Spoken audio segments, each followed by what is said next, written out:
சுந்தர Mahadevi YouTube channel அன்பர்களுக்கு அடியனுடைய அன்பான வணக்கங்கள். நாம தொடர்ந்து திருப்பாவை பாசுரங்களின் விளக்கங்களை சிந்தித்து கொண்டு வருகிறோம். அந்த வகையிலே இன்று 9வது பாசுரத்தை பற்றி சிந்திப்போம். இந்த பாசுரத்தின் பாடல் வரிகளை அடியேன் டிஸ்கிரிப்ஷன்லயும் கமெண்ட்லயும் கொடுக்குறேன், பாருங்க. ஸ்ரீ ஆண்டாள் திருவடிகளே சரணம். இன்றைக்கும் ஸ்ரீ ஆண்டாள் நாச்சியார் உறங்கிக் கொண்டிருக்கக்கூடிய தோழியை எழுப்புவதற்காக தான் வந்திருக்கிறாங்க. தூமணி மாடத்து சுற்றும் விளக்கெரிய தூபம் கமல துயில் அணைமேல் கண் வளரும் மாமான் மகளே மணிக்கதவம் தாழ்த்திரவாய். மாமீர் அவளை எழுப்பீரோ, உன் மகள்தான் ஊமையோ அன்று செவிடோ அனந்தலோ ஏம பெருந்துயில் மந்திரப்பட்டாலோ மாமாயன் மாதவன் வைகுந்தன் என்றென்று நாமம் பலவும் நவின்றேலோர் எம்பாவாய்.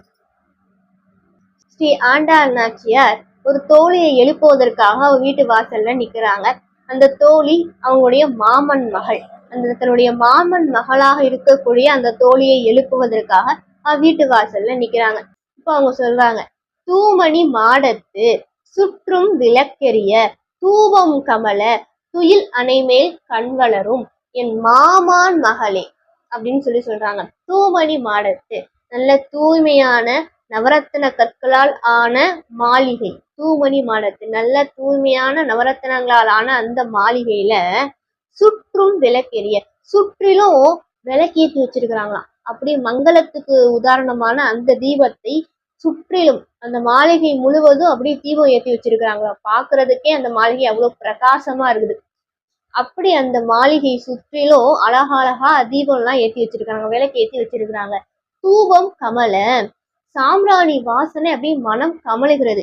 எங்கு பார்த்தாலும் சாம்பிராணி பொருத்தி வச்சிருக்கிறாங்களா. இந்த சாம்பிராணியுடைய மனமானது அப்படி அந்த மாளிகை முழுவதும் அப்படி கமல்கிறது. அததான் இந்த இடத்துல சொல்றாங்க, தூமணி மாடத்து சுற்றும் விளக்கெரிய தூபம் கமல துயில் அணைமேல் கண் வளரும். இந்த பஞ்சுமெத்த கட்டில், அது எப்படிப்பட்ட கட்டிலாம், அந்த கட்டில்ல படுத்தாலே தூக்கம் தன்னால வருமா. அப்படி துயில் அணை மேல், அப்படி தூக்கத்தை வர வைக்கக்கூடிய அந்த கட்டில்ல துயில் கொண்டிருக்கக்கூடிய மாமான் மகளே, என்னுடைய மாமன் மகளே, மணிக்கதவம் தாழ்த்திரவாய், மணிகளால் கட்டப்பட்டிருக்கக்கூடிய உங்களுடைய கதவை தரேன் அப்படின்னு சொல்றாங்க.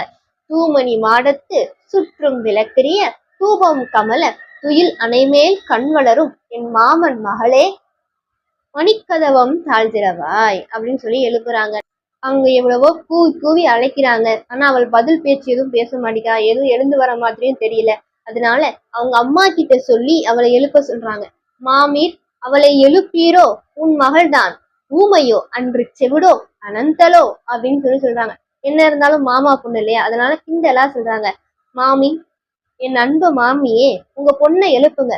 நாங்க இத்தனை பேரும் அவளை கூவி கூவி அழைக்கிறோமே, ஆனா அவள் பதில் எதுவுமே பேச மாட்டாளே, அவள் என்ன ஊமையா, இல்ல நாங்க பேசுறது அவ காதுல விழலையா, அவ என்ன செவிடா, இல்ல எல்லாம் தெரிஞ்சும் அமைதியா இருக்கிறாளா, அவ்வளோ சோம்பலா அவளுக்கு, அனந்தலோட சோம்பல், சோம்பல்னால அவள் அமைதியா இருக்கிறாளா அப்படின்னு கேக்குறாங்க. மாமீர் அவளை எழுப்பீரோ, உன் மகள் தான் ஊமையோ அன்று செவிடோ அனந்தலோ.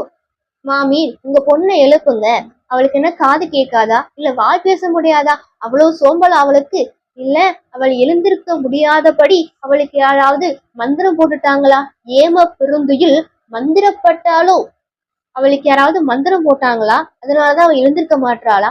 எப்படி இருந்தாலும் சரி, இந்த மந்திரங்களுக்கெல்லாம், இந்த மாயைக்கெல்லாம் பெரும் மாயையை தனக்குள்ளே அடக்கி வைத்திருக்கக்கூடிய மாயன், அவன் கிட்ட போனா இந்த துன்பத்திலிருந்து விடுபடலாம். மாமாயன் மாதவன் வைகுந்தன் என்றென்று நாமம் பலவும் நவின்றேலோர் எம்பாவாய்.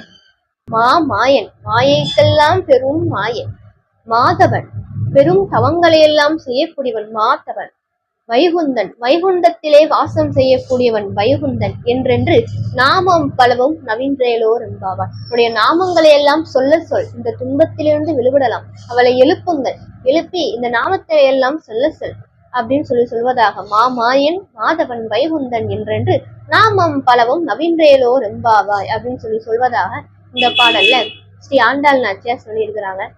அவருடைய நாமத்தை சொன்னாலே நம்ம எப்பேற்பட்ட துன்பத்தில இருந்து விடுபடலாம். ஸ்ரீ ஆண்டாள் திருவடிகளே சரணம். தொடர்ந்து திருப்பாவை பாசுரங்களின் விளக்கங்களை காண சுந்தர மகாதேவி யூடியூப் சேனலை சப்ஸ்கிரைப் பண்ணிக்கோங்க. உங்க நண்பர்களுக்கும் ஷேர் பண்ணுங்க, லைக் அண்ட் கமெண்ட் பண்ணுங்க. நன்றி. ஸ்ரீ ஆண்டாள் திருவடிகளே சரணம்.